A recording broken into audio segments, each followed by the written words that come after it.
Mike's on Mike is made possible by contributions from listeners like you to the Jacksonville History Center. One city, many stories. Online at jackshistory.org.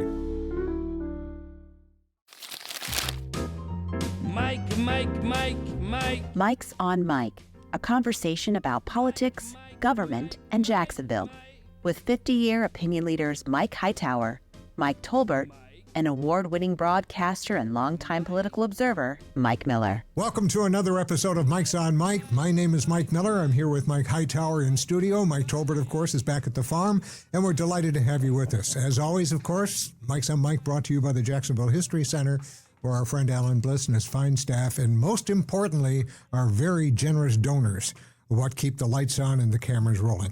Our guest today has developed quite a reputation for being the first to do something in the transportation industry that causes big changes. Before he became CEO of the Jacksonville Transportation Authority in 2012, Nat Ford was at MARTA, M-A-R-T-A, for those of you who aren't familiar with it, in Atlanta. That's Metropolitan Atlanta Transit Administration. Where he introduced the first 100% transit smart card and spurred $1 million transit-oriented development program. In San Francisco, where he was before MARTA, he introduced the first real-time smart parking app and oversight of a regional authority that spearheaded another multi-million-dollar development. And Ford now has introduced us to autonomous vehicles in this revolutionizing public transportation in Jacksonville. And again, we are the first in the nation with its own autonomous vehicle program in existence in this manner. We'll talk about that in a moment. Nat, welcome back to Mike's on Mike. Thank you. Thank you. It's great to be back with you. Good to have you. All right. Good to have you. Mr. Tolbert, get us rolling, so to speak. No pun there. So to speak. You know, Nat, when I think about you, to be honest with you, I often see a picture of a salmon swimming upstream and going against the current, and going against what's really kind of common thinking. Well, we've seen you do that here. You've taken this idea, this concept of autonomous vehicles, and now you've made it real. And it's something that's very innovative. And you did that, and, we watched this happen, and you've done that with that current in your face and very little wind at your back. And what I want to know is what the hell drives you in that desire to look behind the curtain, to see what's around the corner, and what fans your determination to do things different? It starts with, I think, a care for the communities that I've been serving. Mike, you mentioned some of my history. And when you start out in public transportation from the very beginning, you have to care about people. Because you're moving people, you're helping them achieve their dreams, be it a job opportunity, education, better health care, things of that nature. So by nature, you have to be an individual who truly cares about a community.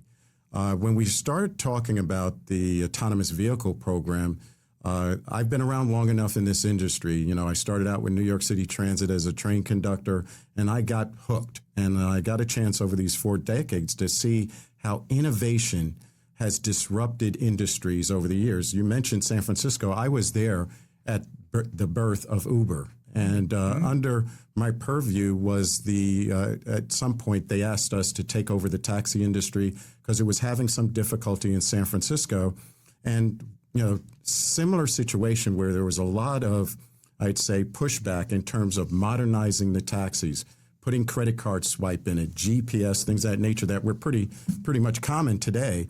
And there was a great deal of resistance and protests related to that, circling City Hall, honking their horns every time we had a board meeting. And the thing is, moments after we finally got the taxi industry under our purview at the MTA, Uber pops up 2 weeks later, and the history has been written since then. So the autonomous vehicle technology has the potential to significantly disrupt mobility going into the future. In our community, 870 square miles, a 40-foot bus can't go or shouldn't go every corner of our community. And I just saw the challenge of the Skyway, along with autonomous vehicle technology, introducing autonomous vehicle technology, was a great opportunity for this community, not just for today, but for generations to come. And it's that kind of passion and drive that I think exists in a lot of the JTA, the staff, the team. Mike, you know some of our team members. They're all built out of this same type of form or model. Welcome, Nat. Thank you. I have to go back to Tolbert's thing about salmon going up or wind or lack of wind at your back. I think the three of us sitting at this table have enough historical perspective. Most of the innovation and the great successes that have been done by individual organizations or entrepreneurs did that because they, in fact, were salmon going upstream with little or no wind at their back, or as the movie theme goes, against all odds. So appreciate it. Well, Let me go you. back to pick up on what you were doing. A lot has happened. Mike, the other two Mikes have talked about it. I want to make sure I get this right. You've announced that I want to say it, Holon, does that say right? Holon mover vehicles will be built in Jacksonville. Opened the Autonomous Innovation Center and started the Bay Street Innovation Corridor. Lots of big words. The program downtown. Can you give us an update on each of those kind of since the last time you were there? Yes. And then I got a follow-up question from that. So June 30th, we launched NAVI, which is the first phase of the Ultimate Urban Circulator. That's the 3.5-mile Bay Street loop from downtown core out east to the sports and entertainment complex. So that launched on June 30th, 7-minute frequency in terms of the vehicles. We have a new automation and innovation center where those vehicles are the command and control centers there, along with the maintenance and charging of the vehicles. So that's phase one. And that system was launched with Ford E-Transit vehicles. We had to retrofit American-made vehicles to comply with our federal grant. So from a Buy America requirement, we had to go with a retrofitted American-made vehicle. Phase two of the project is under preliminary design and engineering. That is the Skyway. That's looking at the Skyway and how we need to retrofit the Skyway to accommodate these autonomous vehicles. We'll have to purchase additional vehicles, obviously, but that's phase two. And then phase three is the extensions going north up Main Street, going to UF Health, the hospital on the north side, going further down into Brooklyn Riverside area, and then also an extension into the San Marco area, using the 2.5-mile area structure and then getting down to street level. We're going through the preliminary design and engineering on all of that work at this moment. Holon is a German vehicle manufacturer that is a subsidiary of the Benteler Corporation. Benteler Corporation, 150-year-old German organization, multi-billion dollars in revenues every year.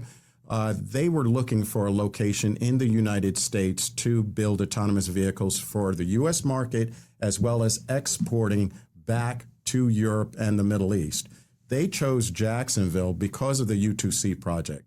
They saw the work that we did with FSCJ. They look at the workforce that we have in our community. They looked at the port, obviously, in terms of being able to easily export vehicles.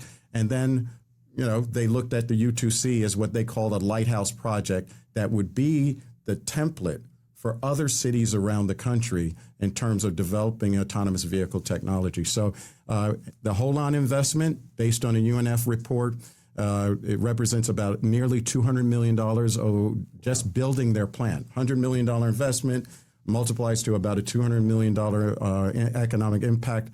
And then as they start producing vehicles, $87 to $100 million a year in perpetuity as they supply vehicles, not just for Jacksonville, but for the rest of the nation and Europe. In Jacksonville, the first mass-produced autonomous vehicle, Tier 1 automotive quality. I mean, this is automotive manufacturing in Jacksonville. Which, by the way, will be tariff-free.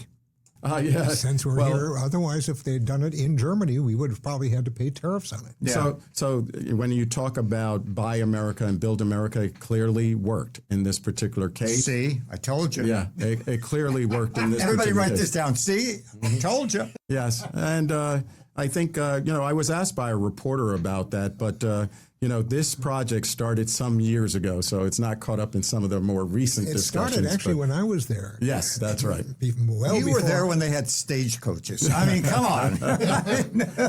Anything would be an improvement since you were there. I went to Nat's bar mitzvah when he was 13 years old. No, Mike, come on. Not quite that bad. Seriously, Dad, you've just gone through all this, and Mike Tolbert sort of talked about Yes. salmon Swimming going upstream, yes. and that thing. In April, when you opened the command center, you said it's going to be smooth sailing going forward. Okay, all right, I'm putting you on the spot. Has it been? It's been a challenge. There's no, Good. there's no question about that. I think we still have a lot of work to do. The project is evolving. So we've been in operations a little over 3 weeks now. Just like your cell phone, regular software upgrades, and recognizing, yes, it's Buy America, Build America project, in its totality, but it does have some elements that are coming from foreign countries. We have a company called Oxa. It's formerly named Oxbotica, and they are doing the driving system. So the actual computer system, software system that controls the vehicle, they're in Oxford, England. And so overnight we have to do software upgrades and calibration and things of that nature. But the actual public reaction has been through the roof, positive, in terms of just seeing citizens bring their young children so that they could be part of this history-making opportunity. I think, as I mentioned before we got on air, the public, both nationally and internationally, our peers across the country that are reaching out to us to learn about the system. Over 166 media touches by the JTA, 64 local, the remaining literally were international and national media mentions of the JTA in this program. And then a long list of industry experts who are coming to Jacksonville, as well as asking us to come to their countries and talk about the success. That's great. I keep thinking from a perspective of being around since year one, to your critics, who love throwing rocks at the train, it's kind of like, if it was easy, everybody'd be doing it. Just sitting here, this is your 4th or 5th visit. Yes. Just when you think about going back and talking about all that you and the team have done we've been here 2 years. Just think about that. So Yeah. it's easy for me to say, but that the critics who throw rocks, if it isn't you, they're going to be throwing it at somebody else. I have to mention the JTA team. I have, bar none, one of the most remarkable, innovative, courageous, creative teams in the nation when it comes to transportation, because those critics, it doesn't just hit Nat Ford and the JTA board of directors, it hits them, and they're making their livelihoods building something that has never been built before. And right now, they're kind of reveling in the success that they have had, deservedly so. And so, I guess for the critics, what we try to do is let success speak for itself, let the public and national accolades speak for itself. We've done something here that hasn't been done in the history of man at this scale, and we should be very, very proud of it and not allow the critics to dampen our spirits and our creativity in any way. Let me take you back to the command center for just a moment. Take us on a verbal tour of it. What is it? Does it look like the same command center in the Skyway system? Is very it similar to in some ways, but a bit different. Where you look at the Skyway and you have one big, large screen with a telltale board so folks can see where vehicles are located. This one is a bit more, I would say, upgraded in terms of the technology. It's on smaller units. There is still the large screen, but they're able to pull up visuals from over 300 cameras that are in that corridor. So at every stop, inside every vehicle, outside of every vehicle, 300 cameras are actually in that actual Bay Street Innovation Corridor. the technology is so much greater than, just having, a dot on a screen that tells you the vehicle's at the station. That kind of back in the day kind of thing. Yeah. But now they have a much greater level of technology, and it's expandable.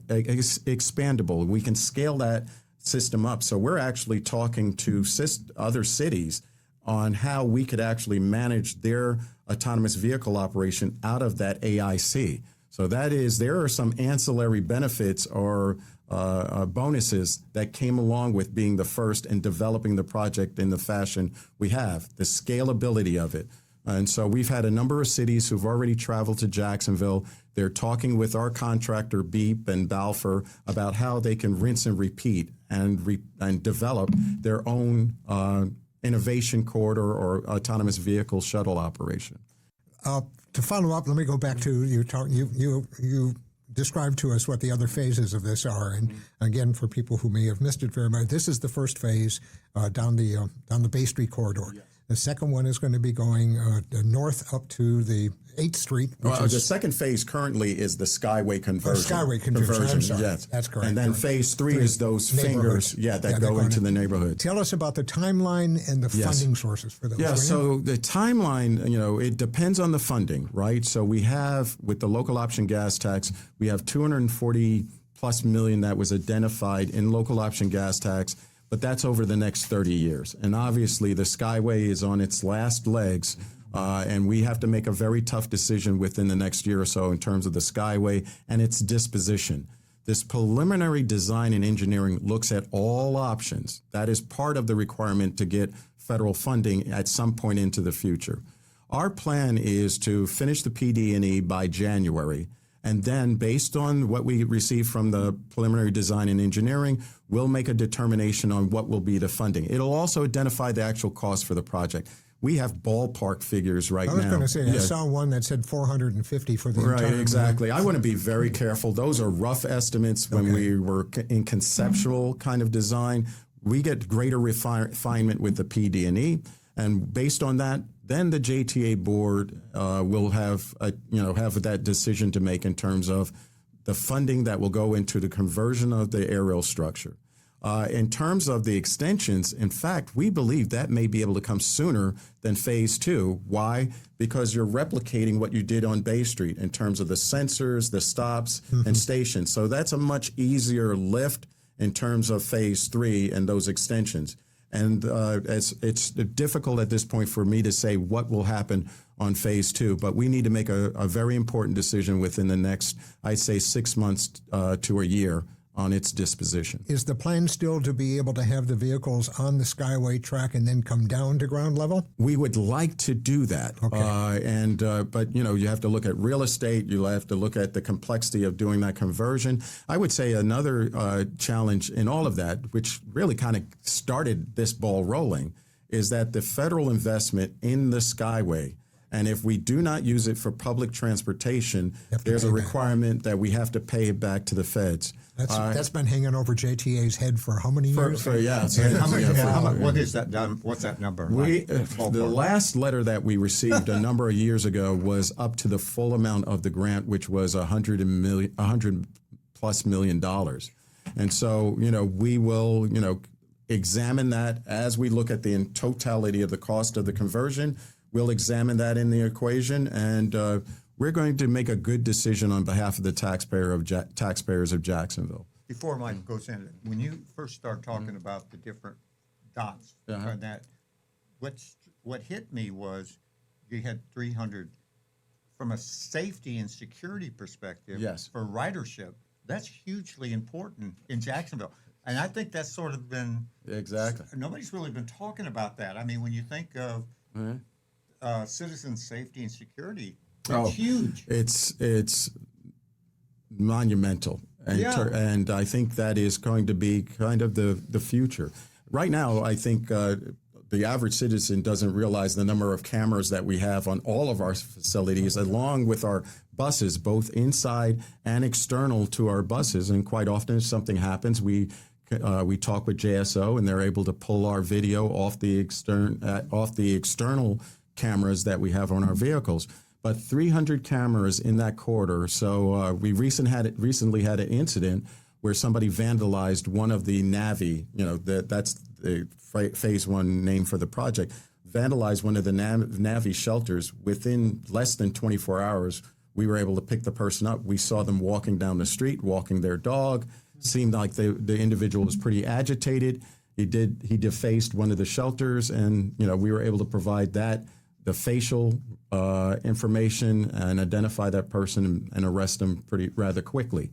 You do not want to be in Bay Street not doing, being a positive citizen, because it will be recorded. I'd like to add going back to the technology that we've put in place. Command center, opportunity to operate other autonomous vehicle transit systems throughout the country, and definitely in the state of Florida or the Southeast, close proximity. But also the ancillary benefits that are coming with this system is we're doing thousands of LiDAR scans to operate the vehicle, right? Laser detection type systems in terms of controlling the vehicle. So there's radar, LiDAR, and then there's cameras on these vehicles. Imagine the LiDAR scans that we're doing that picks up, for example, we'll see a pothole develop before it becomes a pothole, because we're doing these scans, and with the computing horsepower in the background, we're able to see landscape issues. We're able to see trash issues. We have flood sensors in this corridor. And so there's a significant amount of technology that's beyond our purposes for transit operations that I think other parts of our city government, JSO, and a number of individuals, organizations could benefit from. And we're walking into that now in terms of the system. Well, Mr. Tolbert? I want to go back to old-fashioned buses. Yes, sir. Just for a minute. Yeah, They're necessary. Just for a minute. Yeah. Yeah, they're necessary. Well, Nat, they do a lot of good things. Yes. Recently, the Duval County Public Schools received an A grade from the state for the first time ever, I think. And for some time, the JTA has been providing free bus service Yes, sir. to middle and high school students going back and forth to school.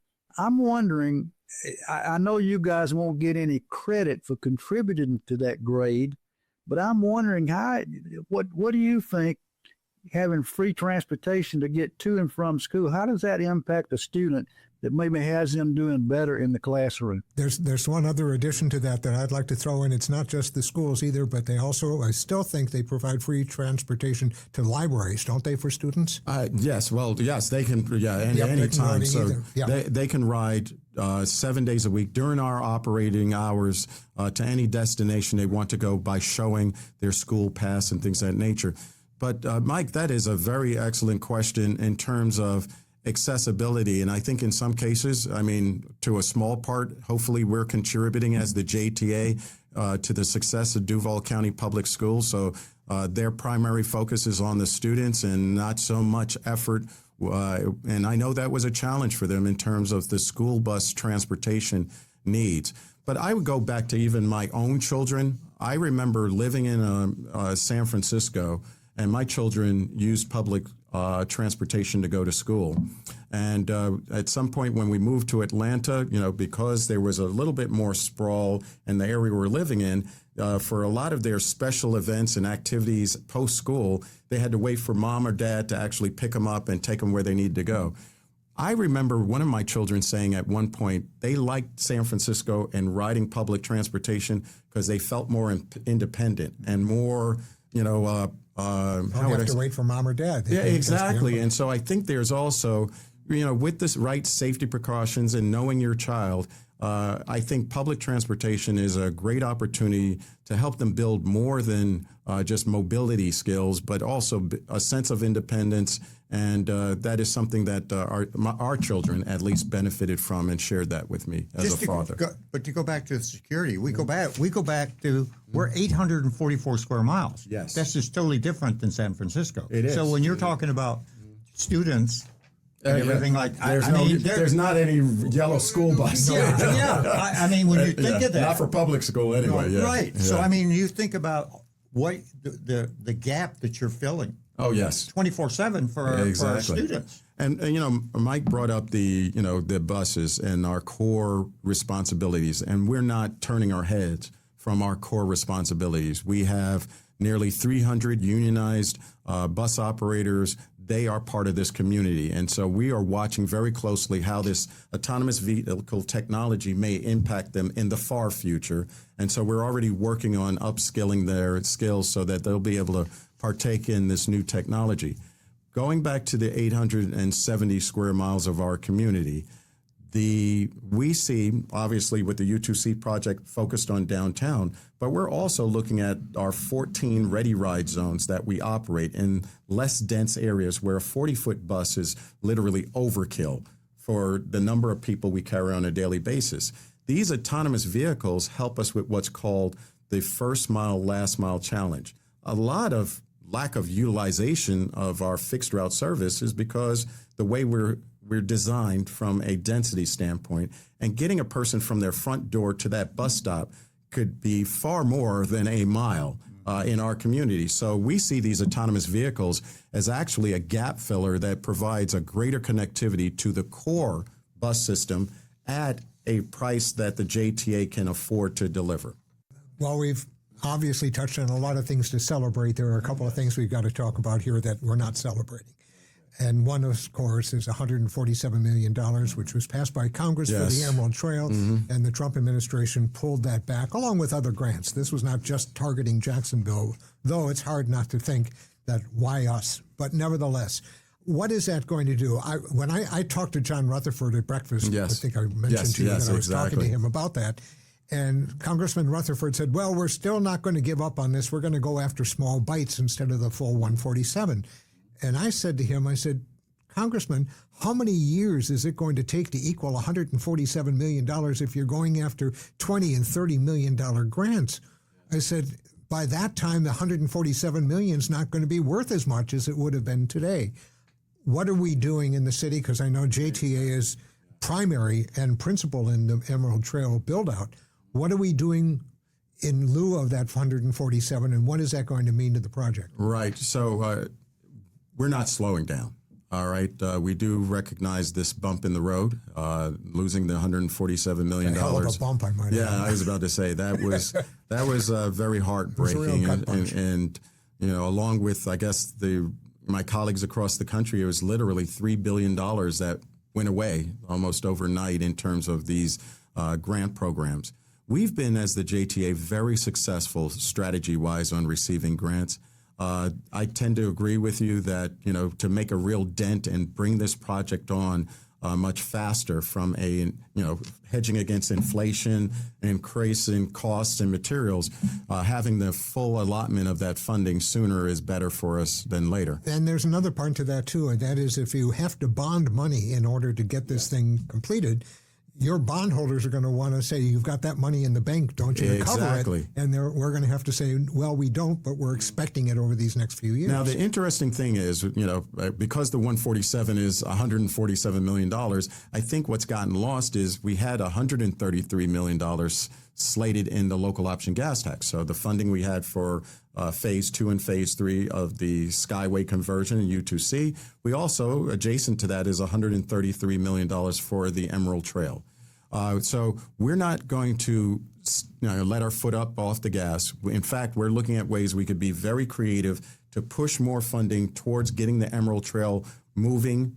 And we are anticipating within the next 5 years, there will be an opportunity, because that was the timeline with the 147. Within that time frame, we should be able to pull together a successful grant program that allows us to move fast forward. But you're right, $133 million over 30 years, or 147 for that matter, it spends a lot less, and having more up front is better for project success. Mr. Tolbert? Wow. Yeah, I don't have another question. I just want to thank Nat the Salmon for coming and sharing so much good information with us today. Your new name. And I just want to encourage you to keep your ass swimming. Don't stop. Oh, no. I think that is part of the JTA culture there, which is we don't let up off the gas pedal. It's full speed ahead in everything we do. And Mike, I have to say that I was a much bigger salmon when I started this project, and you know, I'm pretty lean right about now.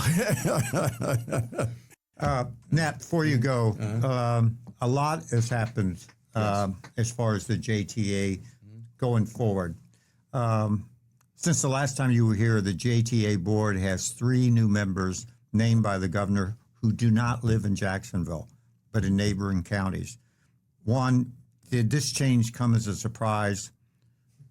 Perspective, why was it done? And do you expect it to have an impact both on your leadership, but the strategic plan that you're looking at?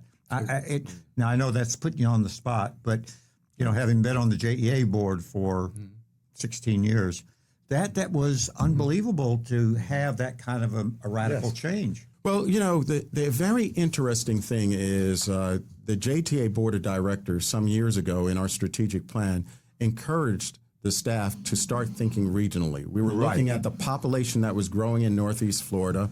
We were hearing from some of our peer counties that, traffic issues, things of that nature, it was difficult to work or play or go to whatever medical facility. It was difficult across county lines. So we started out as a special independent state agency. So we're an independent state agency. We're not a city agency. So with that, we've always had a great deal of governance by the state of Florida. In this particular case, we started as the JTA staff with intergovernmental contracts with our peer counties. So almost for 5 years now, we've operated Clay County Transit System. A year ago, Nassau County Transit System. 4 years ago, we started Express Select. So we're running express buses, commuter buses to St. John's, Nassau, and Clay County on a daily basis. We've been doing that for a few years now. So this is, I think, the next evolutionary step to a truly regional transportation authority. And having lived in other cities, I believe it's the right way to go. Obviously, the politics, the governance, the funding of it is discussions that need to happen over time. But as a state agency with regional responsibilities now, we weren't surprised. We were engaged by the governor's office, and we shared our perspectives, and they felt that this juncture is time to move forward with a regional governance model. Good perspective, good clarification. All right. Nat, thank you again for being with us. By the way, I think this is your 3rd time now, I think. At least the fourth. Yeah. Is it the fourth? Yeah. In that case, you get the green jacket. I get a green jacket. Okay. Yeah, you've been on longer and more often than anybody else. Well, is it waterproof for the salmon swimming? No, but it comes with fins, so you it can comes wear with those. fins. So you can Okay, swim well, easier. thank you so much. Our pleasure. That's going to do it for this episode of Mike's on Mike. Thank you all for joining us. Next week, Mark Woods is going to be coming back to talk with us about national parks and what's going on with the Park Service. Guana, of course, was a big issue here not too long ago, which he was very involved in. And I think you're going to enjoy it as we talk about your possible summer vacations at national parks and state parks that we have around. So we hope you'll join us for that. Once again, we want to thank our fine sponsors. And that, of course, is the Jacksonville History Center and Alan Bliss and his staff. And until next week, we'll see you again. Thanks for joining us. Take care. All right. Thank you. Hi, I'm Scott Westerman, and I produce Mike's on Mike, with a special thank you to listeners like you who support the program through your contributions to the Jacksonville History Center. 2 years ago, Dr. Alan Bliss and his team generously agreed to aggregate gifts from listeners like you to help pay for the production and distribution of Mike's on Mike. When you specify Mike's on Mike with your donation to the History Center, your support makes these programs possible, and you're engaging in a relationship with the premier organization that celebrates the rich history of our hometown. If you enjoy these weekly conversations, consider a contribution to the Jacksonville History Center at jackshistory.org. Say it's for Mike's on Mike. And if you're already a Mike's on Mike supporter, thank you. Mike's on Mike with Mike Tolbert, Mike Hightower, and Mike Miller can be found on your favorite podcasting platform, Facebook, and YouTube. Visit the website at mikesonmike.com. Join us next time for more conversation with Mike's on Mike.